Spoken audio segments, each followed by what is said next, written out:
ரிஷபராசி என்பர்களே, ரிஷபராசி என்பவர்கள்லாம் இந்த வீடியோ பார்த்துட்டிங்கன்னா கடவுளால் உங்களுக்கு சொல்லப்பட வேண்டிய சில விஷயத்தை இப்போ சொல்கிறாரு அப்படிங்கிற மாதிரி ஞாபகம் வச்சுக்கோங்க. இந்த ரிஷபராசி அப்படிங்கிறது வீனஸ் பிளானட்னு சொல்கிறோம்ல, இந்த ராசியினுடைய அதிபதி வந்து பார்த்திங்கன்னா ஜோதிடத்தினுடைய கருத்துப்படி இது வந்து தத்துவ ராசி, நிலத்தத்துவ ராசி அப்படின்னு சொல்லுவாங்க. நிலத்துக்கும் உங்களுக்கும் ஈர்ப்புகள் அதிகமாக இருக்கும். அதனால் அழகு, வசதி, கலை, பணம், உறவு, வாழ்க்கை தரம் ஆகியவற்றில் ஈர்ப்பு கொஞ்சம் அதிகமாக இருக்கும் அப்படின்னு சொல்லப்படுது. அவ்வளோதான், மற்றபடி பெரிய இதெல்லாம் கிடையாது. ரிஷபராசியில் பிறந்தவங்க பொதுவாகவே பொறுமை அதிகமாக இருக்கும். சார் அப்படியா, அப்படிலாம் ஒன்றும் தெரியலையே சார் அப்படின்னா இப்போ நான் முழுசாக சொல்லிடுறேன்.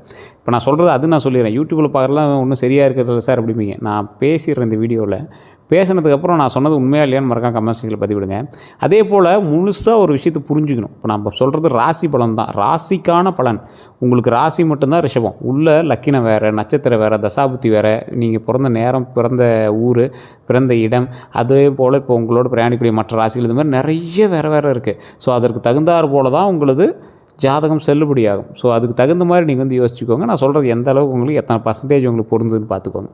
ஒரு முறை முடிவெடுத்தால் மாற்றுவது உங்கள்கிட்ட கடினம். ஒரு தடவை நீங்கள் எடுத்துட்டீங்க அப்படின்னா, அதான் ஒரு தடவை சொன்னால் 100 தடவை சொன்ன மாதிரிம்பாங்களா, அந்த மாதிரி தான்.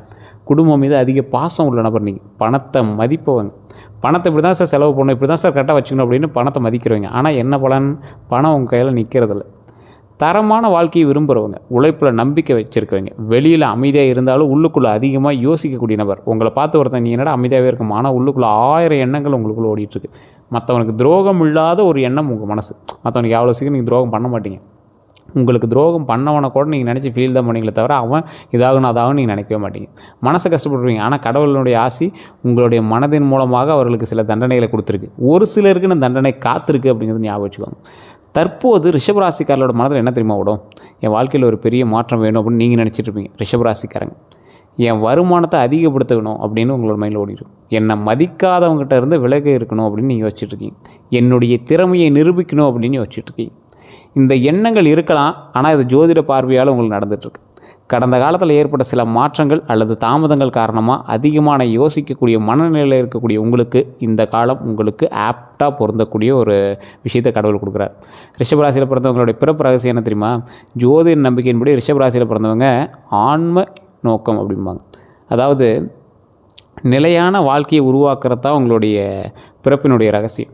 ஏதாவது ஒரு இடத்துல போய் செட்டில் ஆகி நிற்கணும் சார், அதுக்கு தான் சார் நாங்கள் வந்து பார்க்குறோம், போடுறோம் எடுக்கிறோம், அதுக்கு செலவுக்கும் வரவுக்குமே அப்படியே சரியாக இருக்கே, என்ன பண்ணுறதுனே தெரியல சார் அப்படிங்கிறத உங்களோட மைண்டில் ஓடிட்டு இருக்கு. ஒரு சாட்டிஸ்ஃபைடான ஒரு வருமானத்தை எடுக்கணும் சார், கடன் இல்லாமல் வாழணும் சார், இஎம்ஐயே இல்லாமல் வாழணும் சார், சந்தோஷமாக இருக்கணும், குடும்பத்தோடு சந்தோஷமாக இருக்கணும் சார் அப்படின்னு தான் நம்மளுக்கு நோக்கமே.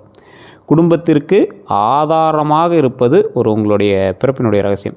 நீங்கள்னா உங்களுக்கு குடும்பம் வந்து ரொம்ப டல்லு, நீங்கள் தான் உங்களோட குடும்பத்தை மேல் நோக்கி வளர்த்து கொண்டு இருக்கீங்களே. பொருளாதார வளர்ச்சி அடைவது உங்களுடைய ஆதாரம். அழகு மற்றும் படைப்பாற்றலை வெளிப்படுத்துவது உங்களுடைய ஆதாரம். இந்த ராசியில் பிறந்தவங்க கலைத்துறையோ இல்லை அழகு சார்ந்த துறையிலையோ நீங்கள் வந்து மெருகேறீங்களோ இல்லையோ, அது மற்றவங்களை மெருகேற்றி பார்க்கணுன்னு ஆசை, பாடல் பாட்டுங்களோ இல்லையோ பாட்டல் கேட்கணுன்னு ஆசை, இந்த மாதிரி ஒரு நபர் நீங்கள். அதே போல் ரிஷபராசிகளுக்கு யார் தெரியுமா எதிரி? அவசர முடிவு எடுக்கிறீங்கல்ல, அதுதான் உங்களுடைய எதிரி. ரிஷபராசிக்கு சவால் தரக்கூடியதெல்லாம் இதெல்லாம். இவங்களுடைய பொறுமையை சோதிப்பவங்க உங்களுடைய எதிரி. இவங்களுடைய நம்பிக்கையை பயன்படுத்தி கொள்கிறவங்க எதிரி. அதாவது உங்களை பயன்படுத்திக்கிறாங்கல்ல, உங்களோட நம்பிக்கையை பயன்படுத்தி உங்களையே பயன்படுத்திக்குவாங்க. பண விஷயத்தில் நேர்மை இல்லாதவங்க உங்களுக்கு மிகப்பெரிய எதிரி.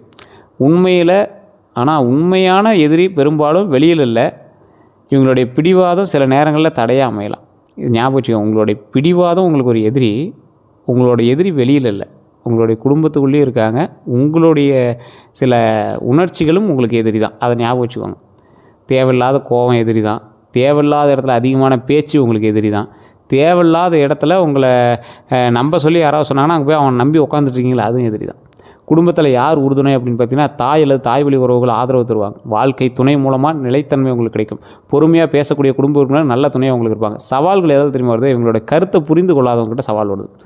கட்டுப்படுத்த முயற்சி செய்யக்கூடியவங்ககிட்ட கொஞ்சம் யோசித்து நிதானமாக பண்ணிங்க அப்படின்னா கொஞ்சம் நன்மை உண்டு. ரிஷபராசிக்காரங்க பொருத்தமான தொழில் அப்படின்னா, ரிஷபராசிக்கு பொருந்தக்கூடிய துறைகள் அப்படின்னா ஜோதிடத்தில் குறிப்பிடப்பட்ட என்ன அப்படின்னா நிலம், கட்டிடம், ரியல் எஸ்டேட்டு, இது 3மே பொருத்தமான தொழில். விவசாயம், வங்கி நிதி, நகை தொழில், அழகு சார்ந்த தொழில், கலை, மீடியா, உணவு தொழில், ஆடை வியாபாரம், வாகனத்துறை, ஆன்லைன் வியாபாரம், இது எல்லாமே வேகமான லாபத்தை விட நிலையான வளர்ச்சியை சிறந்து வழங்கக்கூடிய ஒரு தொழிலாக உங்களுக்கு அமையும். இனி வரக்கூடிய காலத்தில் தொழில் நிலை எப்படி இருக்க போகுது அப்படின்னா, புதிய முயற்சிகளை திட்டமிட்டு செய்யணும். கூட்டுத் தொழிலில் கவனம் தேவை. பண பரிவர்த்தனையில் தெளிவு வேணும். பழைய அனுபவத்தை வைத்து புதிய வாய்ப்புகளை பயன்படுத்தணும். ஸோ இதை மட்டும் ஞாபகம் வச்சுக்கணும். எந்த திசை சாதகமாக இருக்கும் அப்படின்னா ஜோதிட நம்பிக்கையின்படி கிழக்கு மற்றும் தென்கிழக்கு திசை வளர்ச்சிக்கு சாதகமாக பார்க்கப்படுதுங்க. தொழிலில் இடம், அலுவலக அமைப்பு போன்றவற்றில் வாஸ்து நம்பிக்கைகளை சிலர் பின்பற்றுவாங்க. இந்த மாதிரி உங்களுக்கு சில வாஸ்து நம்பிக்கைகள் இருந்துச்சு அப்படின்னா அதுக்கு தகுந்த மாதிரி சில விஷயங்கள் நீங்கள் பண்ணிங்க அப்படின்னா கொஞ்சம் பரவாயில்லையாக இருக்கும். செய்வினை கந்திஷ்டி பற்றி சில விஷயத்தை நான் இப்போ சொல்கிறேன், ஞாபகம் வச்சுக்கோங்க. ஜோதிடம் மற்றும் ஆன்மீக நம்பிக்கையில் சிலர் இதில் நம்புவாங்க, சிலர் நம்புறதில்லை. நான் இருந்தாலும் உங்களுக்கு சொல்கிறேன், அது நீங்கள் எந்த அளவுக்கு நீங்கள் எடுத்துக்கிறீங்கிறது உங்களோட பயன்பாடு தான். கந்திஷ்டி இருக்கலாம், எதிர்மறை சக்திகள் பாதிக்கலாம். இந்த ராசியை பொறுத்த வரைக்கும் வாழ்க்கையில் வரக்கூடிய பிரச்சனைகளுக்கு நடைமுறை காரணங்களும் ஒரு காரணமாக இருக்கும். மன அமைதி, நல்ல பழக்கம், நேர்மறை சூழல் முக்கியம். இது எல்லாமே கொஞ்சம் பார்த்து இருந்துக்கோங்க. உங்களுக்கு திடீர்னு ஒரு படபடப்பு ஏற்படுது, இல்லை திடீர்னு ஒரு வேலை தடைகள்லாம் உங்களுக்கு இருக்குது, இல்லை ஏதாவது ஒரு உங்களுக்கு ஒரு நெகட்டிவ் வைப் மாதிரி தோணுச்சு அப்படின்னா தயவுசெய்து உங்களுடைய ஜாதகத்தை செக் பண்ணுங்கள். ஜாதகம் இல்லாதவர்களும் கீழே ஒரு நம்பர் கொடுத்துருங்க பாருங்கள். அந்த நம்பருக்கு நீங்கள் ஃபோன் பண்ணிங்க அப்படின்னா உங்களுக்கு இந்த மாதிரி விஷயங்கள் இருக்கா இல்லையான்னு செக் பண்ணி சொல்லிடுவாங்க. அதே போல் இதையும் சொல்கிறேன், ஒரு பிரபல ஜோதிடர் தான். உங்களுக்கு ஐடியா இருக்கிறவங்க மட்டும் பண்ணுங்கள். இந்த ப்ரமோஷன் ஆக்டிவிட்டியாக நீங்கள் நினச்சாலும் பரவாயில்ல. கீழே இருக்கக்கூடிய நம்பருக்கு ஃபோன் பண்ணிங்க அப்படின்னா அப்பாயின்மெண்ட் பேஸில் தான் ஜோதிடம் பார்ப்பாங்க. பொறுமையாக தான் நீங்கள் பார்க்குற மாதிரி இருக்கும். நீங்கள் அதுக்கு தகுந்த மாதிரி நீங்கள் கால்குலேட் பண்ணி பார்த்துக்கோங்க. நல்ல நேரம் எப்போ உங்களுக்கு அமையுது அப்படின்னா ரிஷபராசிக்கு பொறுமையாக காத்திருந்த விஷயங்களில் முன்னேற்றம் வரக்கூடிய காலங்களாக இருக்குங்க. முயற்சியை தொடர்ந்தால் வாய்ப்புகள் உருவாகும். முயற்சி எடுத்தீங்க அப்படின்னா நல்ல நேரம் இப்பயும் உங்களுக்கு போயிட்டு தான் இருக்குங்கிறத நான் சொல்கிறேன். ஜோதிடத்தில் சரியான காலத்தை அறிய தேதி, நேரம், இடம் இதெல்லாம் தேவைப்படும். ஸோ உங்களுடைய பிறந்த தேதி, பிறந்த நேரம் இதெல்லாம் சொன்னால் மட்டும்தான் நம்ம கால்குலேட்டே பண்ண முடியும். அதனால் நான் காமனாக தான் சொல்லியிருக்கேன். அதிர்ஷ்ட நிறங்கள் அப்படின்னு பார்க்கும்போது ஜோதிட நம்பிக்கையின்படி வெள்ளை, பச்சை, இளஞ்சிவப்பு, க்ரீம் நிறம் இது எல்லாமே உங்களுக்கு சாதகமாக தான் இருக்குது.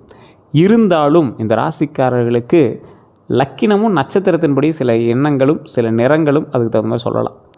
அது தனிப்படியாக அதை சொல்ல முடியாது. இல்லை இப்போ நம்ம ரிஷபராசிக்கு பார்த்துட்டதுனால உள்ளே 12 இதுக்குன்னு சொல்ல முடியாது. நட்சத்திரத்துக்கு 28 எல்லாம் உள்ளே இருக்குதுல்ல, அதெல்லாம் க்ளீன் பண்ணி சொல்ல முடியாது. ஸோ கீழே இருக்கிற நம்பருக்கு ஃபோன் பண்ணி அதை நீங்கள் அதிர்ஷ்டமான நிறம் எதுவோ அந்த நேரத்துலேயே நீங்கள் டெய்லி ட்ரெஸ் போடணும்னு இல்லை, அந்த நேரத்தில் ஒரு கர்ச்சீஃப் வச்சுருந்தா கூட போதுமானது. நிறையா பேருக்கு இந்த நிற விஷயத்தில் பெருசாக ஒரு நம்பிக்கை இல்லை. நல்லா யோசிச்சு பாருங்கள். காலையில் நீங்கள் எந்திரிக்கும் போது ஒரு நிறத்தில் கை வச்சு எந்திரிங்க. அதே விஷயம் அன்னைக்கும் உங்களுக்கு செயல்படலாம், அல்லது அந்த வாரத்திலே உங்களுக்கு செயல்படலாம். இது நிறம் உங்களுடைய தசாபுத்திக்கு தகுந்த மாதிரி மாறும். அப்போ உங்களுக்கு தகுந்த மாதிரி சில ஈடுபாடுகள் ஏற்படும். ஒரு எக்ஸாம்பிள் சொன்னால், இந்த கோயிலுக்கு இந்த டைமில் போய்ட்டு வாங்க உங்களுக்கு மாற்றம் வரும்பாங்கள்ல, அதாவது ஆக்சிஸ் மாறி இருக்கும். உங்களோட பிறந்த தேதி, பிறந்த நேரம், பிறந்த ஊரெலாம் போடும்போது உள்ளே உங்களுக்கு ஆக்சிஸ் மாறி இருக்கும். இந்த தசாபுத்தியில் இந்த ஆக்சிஸ் இந்த நாள்லேருந்து இந்த நாள் வரைக்கும் அந்த கிரகத்தினுடைய கட்டம் உங்களுடைய பூமியில் உங்களை பார்க்குது அப்படிங்கிற மாதிரி தான் அதோட அமைப்பு இருக்கும். இப்போ நான் சொல்கிறது குழப்பற மாதிரி இருக்கலாம், அது ஆஸ்ட்ராலஜி தெரிஞ்சவங்களும் தெரிஞ்சிருக்கும். ஸோ அந்த ஆக்சிஸ் மாறினுச்சு, ஒரு சின்ன டிகிரி மாறினுச்சுன்னா கூட கிட்டத்தட்ட உங்களுக்கு 3-4 மாதங்களே தசாபுத்தி மாற்றம் ஏற்படும். ஸோ அதனால் நீங்கள் இந்த மாதிரி விஷயத்தில் கொஞ்சம் கால்குலேட்டிவாக சயின்டிஃபிக்காக நீங்கள் யோசிங்க. அதில் நிறைய விஷயங்கள் இருக்குது. அதே மாதிரி அதிர்ஷ்ட எண்கள்னால் 6, 15, 24 எண்கள் ரிஷபத்தோட தொடர்பு கொள்ளையது. ஸோ அதனால் நீங்கள் அதை பயன்படுத்தலாம். அதிர்ஷ்டமான நாள் வெள்ளிக்கிழமை முக்கியமான நாளாக கருதப்படுது. ஸோ வண்டி வாகனங்கள் வாங்குறது அந்த மாதிரி விஷயத்தில் அந்த நாட்கள் பண்ணலாம். இந்த ராசியை பொறுத்த வரைக்கும் திருமணம் மற்றும் குடும்ப வாழ்க்கையில் ரிஷபராசிக்காரங்க உண்மையான அன்பு விரும்புவாங்க. அவங்ககிட்ட உண்மையாக இருக்கணும், அவ்வளோதான். உறவில் நம்பிக்கை எதிர்பார்ப்பாங்க. உங்களை நம்பணும் அப்படின்னா நம்பிக்கைக்கு தகுந்த மாதிரி பண்ணி பணம் கொடுக்கணும், அதெல்லாம் ரெண்டாவது. நீ என்கிட்ட நம்பிக்கைக்கு தகுந்த மாதிரி நடந்துக்கணும் அப்படிங்கிறது தான். குடும்ப பாதுகாப்புக்கு முக்கியத்துவம் தருவாங்க. குடும்ப பாதுகாப்புக்கு முக்கியத்துவம் தரக்கூடியவங்க. குடும்பத்தில் இவங்க இருக்காங்க அப்படின்னா அந்த குடும்பம் மேலும் வளரக்கூடிய ஒரு குடும்பமாக இருக்கும். இந்த குடும்பத்தில் இருக்கிறதுலே இவங்க தான் பேக் போன் மாதிரின்னு வச்சுக்கோங்களேன், முதுகெலும்பு மாதிரி இவங்க தான். அதே போல் திருமணத்தில் புரிதல் முக்கியம். பிடிவாதத்தை குறைத்தா உறவு சிறப்பாகும் அப்படிங்கிற ஞாபகம் வச்சுக்கோங்க. திருமணத்துக்கு நான் எல்லா வீடியோலையும் சொல்கிறது தான், நிறைய வீடியோக்களில் சொல்கிறேன். திருமண ரீதியான விஷயங்களுக்கு ஏதாவது உங்களுக்கு கணவன் மனைவிக்குள்ள சண்டை சச்சரவுகள் ஏதாவது இருக்குது அப்படின்னா திருச்செங்கோடு அர்த்தநாரீஸ்வரர் கோயிலுக்கு போயிட்டு வாங்க. நாமக்கல் மாவட்டம் திருச்செங்கோடுன்னு போடுங்க. அதுக்கு கூட ஃபோன் பண்ணி கேட்காதீங்க. தயவு செய்து சொல்கிறேன், இந்த கோயில் எங்கே இருக்குது அதுக்குன்னு ஃபோன் பண்ணாதீங்க. உங்களுக்கு ஜாதக ரீதியான விஷயத்துக்கு மட்டும் ஃபோன் பண்ணுங்கள். இதில் மெயினான ஒரு விஷயம் என்ன அப்படின்னா, இப்போ உங்களுக்கு ஒரு திருமணம் ஆகி உங்களுக்கு சண்டை சச்சரவுகள் இருக்குது, இல்லை ஒன்றும் புரிதல் வரல அப்படிங்கிறவங்க அந்த கோயிலுக்கு போய்ட்டு வந்தீங்க அப்படின்னா மிகப்பெரிய புரிதல் ஏற்படும். அந்த கோவிலில் அர்த்தநாரீஸ்வரர் இருக்காங்க.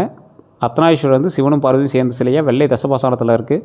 பக்கத்துலேயே செங்குட்டு வேலவர் முருகர் கோயில் இருக்குது. அதுக்கு பக்கத்துலேயே விநாயகர் கோயில், உச்சி பிள்ளையார் கோயில் இருக்குது. இது எல்லாம் ஒரு சேர திருச்செங்கோடு அர்த்தநாரீஸ்வரர் கோயில் மலை மேலேயே இருக்காங்க. வழியில் நீங்கள் நடந்து போனீங்க அப்படின்னா 60 அடி பாம்பு சிலையை நீங்கள் தரிசிக்கலாம். 1200 படிக்கட்டுகள்.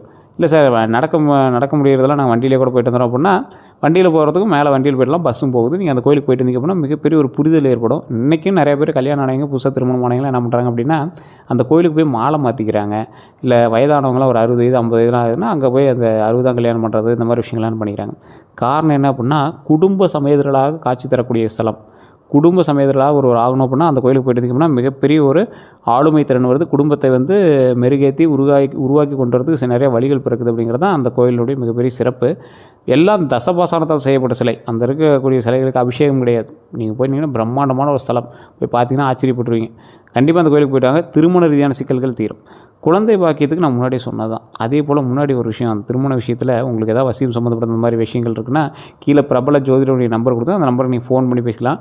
உங்களுக்கு ஐடியா இருக்கிறவங்க மட்டும் நீங்கள் அதை பயன்படுத்திக்கலாமே தவிர தயவு செய்து இதை வந்து மிஸ்யூஸ் பண்ணாதீங்க. உங்களுக்கு ஐடியா இருக்கிறவங்க மட்டும் பயன்படுத்திக்கோங்க. கீழே அந்த நம்பர் இருக்குது. அதுக்கு தகுந்த மாதிரி அவர் என்ன ஹெல்ப் வேணுமோ அவர் பண்ணி கொடுப்பார். ஜோதிட ரீதியான தகவல் எல்லாமே உங்களுக்கு சொல்லுவார். குழந்தை பாக்கியத்தை பொறுத்த வரைக்கும் 2 கோயில், அதில் ஒரு முக்கியமான ஸ்தலம். ஃபஸ்ட்டு நீங்கள் திருவண்ணாமலை போயிட்டு மேல்மலையனூர் போயிட்டு வந்துடும். சார் அங்கேயே 2 கோயில் முடிச்சு அப்படின்னா திருவண்ணாமலை போயிட்டு மேல்மலையனூர் போயிட்டு வந்துங்கிறது ஒரே ஸ்தலம் மாதிரி அது. அந்த இடத்துக்கு போயிட்டு வாங்க, மிகப்பெரிய ஒரு பிரச்சனை தீரும். அங்காள பரமேஸ்வரம்மன் கோயில், உயிர்கள் கையில் அதிகமாக இருக்கக்கூடிய இடத்துல குழந்தை வரம் கேட்டோம்னா கண்டிப்பாக குழந்தை வரம் கிடைக்கும். மேல்மலையனூர் அங்காள பரமேஸ்வரர் கோயில் ஒரு அமாவாசை டைம்லாம் வீடியோவை பார்த்தீங்கன்னா கூட அந்த வீடியோவில் எத்தனை மனுஷங்க இருக்காங்கன்னு உங்களால் அவ்வளோ சீக்கிரம் கணிக்க முடியாது. அவ்வளோ க்ரௌடு இருக்கும். மற்ற நாட்களில் கூட நீங்கள் போய் வழிபட்டு வாங்க. போய் வழிபட்டுட்டு பழனியில் கீழே திரு ஆவினங்குடி அப்படிங்கிற இடத்துக்கு போய் வழிபட்டு மேலே இருக்கக்கூடிய பழனி முருகர் கோயிலுக்கு போய் வழிபட்டிங்கன்னா மிகப்பெரிய நன்மை உண்டு அப்படிங்கிறத ஞாபகம் வச்சுக்கோங்க. அதே போல் இந்த ராசியை பொறுத்த வரைக்கும் குழந்தை வழிபாடு, குழந்தைக்காக வழிபாடு பண்ணிங்க அப்படின்னா கண்டிப்பாக உண்டு. ஜோதிடப்படி குழந்தை யோகம் அப்படிங்கிறது முழு ஜாதகத்தை வைத்து தான் பார்க்கணும். ஸோ உங்களுடைய முழு ஜாதகத்தை வச்சு தான் செக் பண்ண முடியும். ரிஷபராசிக்காரர்கள் பொதுவாகவே குழந்தைகளுக்கு அதிக பாசம் காட்டக்கூடிய நபர்களாக இருப்பாங்க. குடும்பத்தை முன்னிலைப்படுத்துபவர்களாக இருப்பாங்க. வண்டி வாகன யோகம் உண்டாகக்கூடிய ஒரு அற்புதமான காலகட்டமாக இந்த காலகட்டம் அமையுது. ரிஷப அப்படிங்கிறது ஒரு வாகனம் அப்படின்னு சொல்லுவாங்க. அதாவது ரிஷபம் வசதி மற்றும் பொருள் சேர்க்கையோடு தொடர்புபடுத்தக்கூடிய ராசி. அதனால் வாகனம் வாங்கக்கூடிய ஆசை உங்களுக்கு அதிகமாகவே தோன்றிகிட்டே இருக்கும். இந்த வாகனத்தை பார்த்தா ஆசை வரும், அந்த வாகனத்தை பார்த்தா ஆசை வரும். சார் கார் வாங்கியாச்சு, சார் 2 வீலர் பார்த்தா ஆசையாக சார் 2 வீலர் வாங்கியாச்சு, ஒரு கார் வாங்கிட்டேன், இன்னும் கார் பார்த்தா ஆசையாக இருக்குன்னு நம்ம வாங்குவோம். ரிஷபராசி வந்து ஒரு ஈர்ப்புடைய ராசி. வாங்கணும் ஆசைப்பட்டிங்கன்னா வாங்குவீங்க. ரொம்ப நாளாக இயங்கிட்டு இருக்க சார் ஸ்டெப் எடுக்கலாம், ஸ்டெப் எடுத்தீங்கன்னா வாங்கிடுவீங்க. அவ்வளோதான். வசதியான வாழ்க்கை விரும்பக்கூடிய ராசி ரிஷபராசி. அதிகமாக இருக்கக்கூடிய இந்த மாதிரி ஆசைகள்லாம் அதிகமாக இருக்கக்கூடிய ராசி இந்த ரிஷபராசி. அதே மாதிரி வண்டி வாகனத்தின் மீது ஆசைப்பட்டாலும் வாங்கக்கூடிய ராசி இந்த ரிஷபராசி. சொத்து யோகம் கொண்ட ராசி. ரிஷபராசிக்காரர்களுக்கு நிலம், வீடு, சேமிப்பு மீது ஆர்வம் இருக்கும். இது 3மே வந்து ஆர்வம் அதிகமாக இருக்கக்கூடிய ராசி. சொத்து யோகத்தின் மூலமாக ரொம்ப ஆர்வமாக இருக்கக்கூடிய ராசி. மெதுவாக சேர்த்தாலும் நீண்ட காலத்தில் சொத்து உருவாக்கக்கூடிய மனநிலை இருக்கும். கொஞ்சம் பொறுமையாக தான் சொத்து சேர்க்குறாங்க, ஆனால் நீண்ட நாட்களுக்கு அது நிலைத்திருப்பது போல் செட் பண்ணக்கூடிய அளவிற்கு எங்களுக்கு வந்து நிலைப்பாடுகள் இருக்கும். அடுத்த 12 நாட்கள் பொதுவான பலன் அப்படின்னு பார்க்கும்போது பழைய வேலைகள் முடிக்க வாய்ப்பு உண்டுங்க. ஃபஸ்ட்டு 3 நாளில் பழைய வேலைகள்லாம் முடிக்கிறது வாய்ப்பு இருக்குது. ஃபஸ்ட்டு அடுத்த ஒரு 3 நாளில் புதிய தொடர்புகள் உருவாகும். அந்த தொடர்புகள் மூலமாக நல்லதும் உண்டு, சில எச்சரிக்கைகளும் உண்டு. நீங்கள் பார்த்துருந்துக்கணும். அதுக்கடுத்த 3 நாட்கள் பண விஷயங்களில் கவனம் தேவை. பண விஷயத்தில் ரொம்ப கவனம் தேவை. அதுக்கு அடுத்த 3 நாள் புதிய திட்டங்களை தொடங்க சிந்திங்க. புதிய திட்டங்கள் தொடங்குறீங்க அப்படின்னா சிந்திச்சு அந்த இடத்துல செயல்பட்டிங்கன்னா மிகப்பெரிய வாய்ப்பு உண்டுங்க. இந்த டைமில் நீங்கள் தயவுசெய்து கரெக்டாக பயன்படுத்திங்க அப்படின்னா வெற்றி. தயவுசெய்து கரெக்டாக பயன்படுத்துங்க, வெற்றி அடையலாம். அதே போல் இனி செய்ய வேண்டியது அப்படின்னு பார்த்தீங்கன்னா பணத்தை திட்டமிட்டு பயன்படுத்துங்க. புதிய திறமைகளை கற்றுக்கொள்ளுங்கள். உடல் நலம் கவனிங்க. நல்ல உறவுகளை பாதுகாக்கவும் பொறுமையை பயன்படுத்துங்க. செய்யக்கூடாதது அப்படின்னா அவசர முடிவுகள் செய்யக்கூடாது. கோபத்தில் பேசுகிறது செய்யக்கூடாது. நம்பிக்கை இல்லாதவங்கள்ட்ட ரகசியம் பகிர்தலை தயவு செய்து பண்ணாதீங்க. தேவையில்லாத கடன் இந்த டைமில் வாங்கினீங்கன்னா மாட்டிக்குவீங்க. ஸோ தேவையில்லாத கடன் மட்டும் இந்த டைமில் வாங்காதீங்க. உங்களுக்கு மிகப்பெரிய ஒரு எச்சரிக்கையாகவும் அப்படி சொல்கிறோம். இன்னொன்று மெயினாக நான் சொன்னால, பணத்தை திட்டமிட்டு பயன்படுத்துங்க, புதிய திறமைகளை கற்றுக்கங்க, உடல்நல கவனிங்க, நல்ல உறவுகளை பாதுகாங்க, பொறுமையை பயன்படுத்துங்கன்னு. இதில் பணத்தை நீங்கள் வந்து என்ன தான் திட்டமிட்டாலும் இந்த காலகட்டத்தில் செலவாகிட்டே தான் போயிட்டுருக்கும். நல்லா நோட் பண்ணிங்க அப்படின்னா உங்களால் கணிச்சிக்க முடியும். இந்த ராசிக்காரங்க ஒரு மெயின் ட்ராபேக் என்ன அப்படின்னா, சார் பணம்லாம் ஓரளவுக்கு கரெக்டாக வருது சார், ஆனால் சட்டை சேமிக்க முடியல, கடனுக்கும் இதுக்குமே சரியாக போயிட்டுருக்கு சார் அப்படின்னு நீங்கள் வந்து ஒரு உள்நோக்கத்துலேயே ஒரு குமுறல்லே இருக்கீங்க அப்படின்னு தான் சொல்லணும். இந்த ராசிக்காரங்க இப்போ நீங்கள் என்ன பண்ணணும் அப்படின்னா, ஜோதிட ரீதியாக சில உண்மைகளை சொல்கிறோம், ஞாபகம் வச்சுக்கோங்க. ரிஷபராசியை பொறுத்த வரைக்கும் பணம் தங்காத ராசி தான் உண்மையில் சொல்லணும் அப்படின்னா. இதில் ஒரு சில தசாபுத்திகள் அமையும் போது உங்களை எதிர்பார்க்காத அளவுக்கு பணம் வரும். நீங்களே எதிர்பார்க்காத அளவுக்கு லாட்ரி அடிக்கிற மாதிரிலாம் பணம் வரும். அந்த டைமில் நீங்கள் பிடிச்சி வச்சிங்க அப்படின்னா அதுக்கப்புறம் லைஃபே செட்டில்டு, அந்த மாதிரி தான் உருவாகும். அது எந்த காலகட்டம் அப்படிங்கிறது உங்களோட ஜாதகத்தை வச்சு தான் கணிக்க முடியும். அதே போல் உங்களுக்கு நல்ல நேரம் அமையும் போது உங்களோட குடும்பத்தில் உங்களோட பிரயாணிக்கக்கூடிய மற்ற ராசிக்கு நல்ல நேரம் அமையணும். ஸோ அதை வந்து நீங்கள் எப்பயும் மைண்டில் ஃபஸ்ட் ஞாபகம் வச்சுக்கோங்க. இப்போ உங்களுக்கு கரெக்டாக நல்ல நேரம் இருக்குது, உங்களோட பார்ட்னரோ இல்லை தொழில் பார்ட்னரோ ஃபேமிலி பார்ட்னரோ அவங்களுக்கு வந்து கொஞ்சம் செட் ஆகாத மாதிரி இருந்துச்சு அப்படின்னா அப்போ உங்களுக்கு வந்து ட்ராபேக் பண்ணும். ரிஷபராசிக்கிறது ஒரு ஒற்று ராசி மாதிரி. ரிஷபங்கிறது வாகனம். வாகனத்து மேலே அமர்ந்திருக்கக்கூடிய அன்னைக்கு தான் வந்து மரியாதை. வாகனத்திற்கும் மரியாதை, வாகனத்தின் மீது அமைந்திருக்கக்கூடிய அன்னைக்கும் மரியாதை. ஸோ 2 பேரும் இணைந்து தான் வந்து ஒரு விஷயத்தை உருவாக்குறீங்க. அப்படின்னா பார்ட்னர் தொழில் உங்களுக்கு செட் ஆகும். ஒரு தெய்வத்துக்கு நீங்கள் வந்து வாகனமாக இருக்கிற மாதிரி ரிஷபம் அப்படிங்கிறது ஒரு மிகப்பெரிய சக்தின்னு சொல்லுவாங்க. ஸோ ரிஷபத்தால் தனிப்படையாகவும் செயல்பட முடியும், சேர்ந்து செயல்பட்டால் 100 மடங்கு எக்ஸ்ட்ராவும் செயல்பட முடியும். அப்போ உங்களோட பிரயாணிக்கக்கூடிய மற்ற ராசிகளையும் நீங்கள் வந்து செக் பண்ணி, இப்போ நீங்கள் ஜாதகமே பார்க்குறீங்க அப்படின்னா உங்களோட எப்போவுமே ஒட்டிட்டு இருக்கிற ஆளோட ஜாதகத்தையும் பாருங்கள். உங்கள் கூட யார் இருக்கா, உங்கள் நண்பனோ இல்லை உங்கள் தொழிலையோ இல்லை உங்கள் மனைவியோ உங்களோட குழந்தைகளோ இல்லை உங்களோட தொழில் பார்ட்னரோ எங்களோட ஜாதகத்தை செக் பண்ணுங்கள். அதுக்கு தகுந்த மாதிரி தான் அந்த தொழிலை வந்து கால்குலேட்டே பண்ண முடியும். ஸோ அதுக்கு தகுந்த மாதிரி நீங்கள் ட்ரை பண்ணிங்க அப்படின்னா பணம் பயங்கரமாக தங்கும் அப்படின்னு ஞாபகம் வச்சுக்கோங்க. ஃபஸ்ட்டு ஜாதகத்தை பார்த்து செக் பண்ணிக்கோங்க. லோக்கலில் கூட நீங்கள் பாருங்கள், அதில் செட் ஆகலை அப்படின்னா மட்டும் கீழே இருக்கக்கூடிய நம்பருக்கு பயன்படுத்துங்க. பிரபல ஜோதிடர் தான் பேசுவார், அப்பாயின்மெண்ட் பேசி தான் ஜோதிடர் பார்ப்பார், அதுக்கு தகுந்த மாதிரி தான் ஃபீஸஸ் இருக்கும். உங்களுக்கு ஐடியா இருக்கிறீங்க மட்டும் பண்ணுங்கள். இல்லை சார் வெயிட்லாம் பண்ண முடியாது அப்படின்னா நீங்கள் லோக்கலில் ஜாதகம் பாருங்கள் தயவுசெய்து. ஏன்னா இது ரொம்ப நிறைய பேருக்கு வந்து புஷ் பண்ணுறதெல்லாம் இல்லை, இங்கே ஃபோனே அட்டன் பண்ண முடியாத அளவுக்கு நிறைய பேருக்கு ஃபோன் வந்துட்டுருக்கு அவருக்கு. ஸோ உங்களுக்கு ஐடியா இருந்தால் மட்டும் பண்ணுங்கள். ஃபீஸஸும் அதுக்கு தகுந்த மாதிரி தான் இருக்கும் அப்படிங்கிறது ஞாபகம் வச்சுட்டு பண்ணுங்கள். இந்த ராசிக்காரங்க ரிஷபராசிக்கு இந்த காலகட்டம் நல்ல காலகட்டம் தான். இருந்தாலும் உங்களுக்கு கொஞ்சம் டவுட் இருக்குது அப்படின்னா, இல்லை சார் ஒன்றும் இன்னும் செட் ஆகலை அப்படின்னா உங்களோட தசாபுத்தி வேறு ஏதோ பண்ணிகிட்ருக்குன்னு அர்த்தம். அது உங்களுடைய கர்மாவாக கூட இருக்கலாம், அல்லது உங்களுடைய முன்னோர்களுடைய ப்ராப்ளம் சாபங்கள் ஏதாவது இருக்கா அப்படின்னு ஃபஸ்ட்டு செக் பண்ணுங்கள் ஜாதக ரீதியாக. அதெல்லாம் செக் பண்ணிங்கன்னா ஆட்டோமேட்டிக்காக நீங்கள் உங்களோட ப்ராப்ளத்தை சால்வ் பண்ணிக்கலாம். வேறு எந்த கருத்துக்கள் இருந்தாலும் மறக்காம கமெண்ட் செக்ஷனில் பதிவிடுங்க. அதே போல் இதுவரை நம்ம சேனலை சப்ஸ்கிரைப் பண்ணால் சப்ஸ்கிரைப் பண்ணிக்கோங்க, பக்கத்தில் பெல் பண்ண மறக்காம ப்ரெஸ் பண்ணிக்கோங்க. அதே போல் ஃபேஸ்புக் பார்த்தீங்கன்னா ஃபாலோ பண்ணிக்கோங்க. எல்லோருக்கும் நன்றி நண்பர்களே.